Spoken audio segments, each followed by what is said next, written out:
Alright, so welcome back. Today's video is going to be a more conventional one, unlike the editing of my previous video, but let's get right into it. So, again, I have bought something. I'm doing this too much, but this was a good deal I couldn't pass down. Before I get into this, there are just about 6 cars in this group here, and it was pretty much a total of $30. So I will get into it, and once I show you the first car, I think you'll get the whole theme of this. So, this is the first car, which this is a Daylight, I believe, rail post office car. It's an Athearn blue box, which has been upgraded to Katie's. Not metal wheels, though. It's still got the old wheels. Which, again, not much to note about this. Although, I do have a Bachmann GS4 that I got for a fair deal recently, which I needed some decent cars to pull with it. So, I think you get what I bought here. So, the next car, again, Daylight passenger car by Bluebox.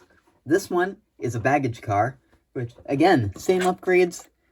All these cars also have windows. Some of my other Athearn passenger cars don't actually have windows, so it's nice on that note at least.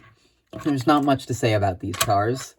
So the next one, and this one's actually more interesting, this is a coach. However, because the club I go to requires track cleaners, although they also require metal wheels, so I don't know why they did this, but someone has installed a track cleaning pad on this car, which is actually really low friction. I've tried it out on rails before. It cleans them okay.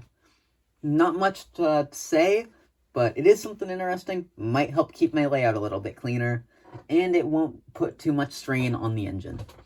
So, the next car, again, Daylight. I think you see the whole point. I bought a Daylight set of 6 cars from Bluebox with Katie's for $30, which, pretty good deal.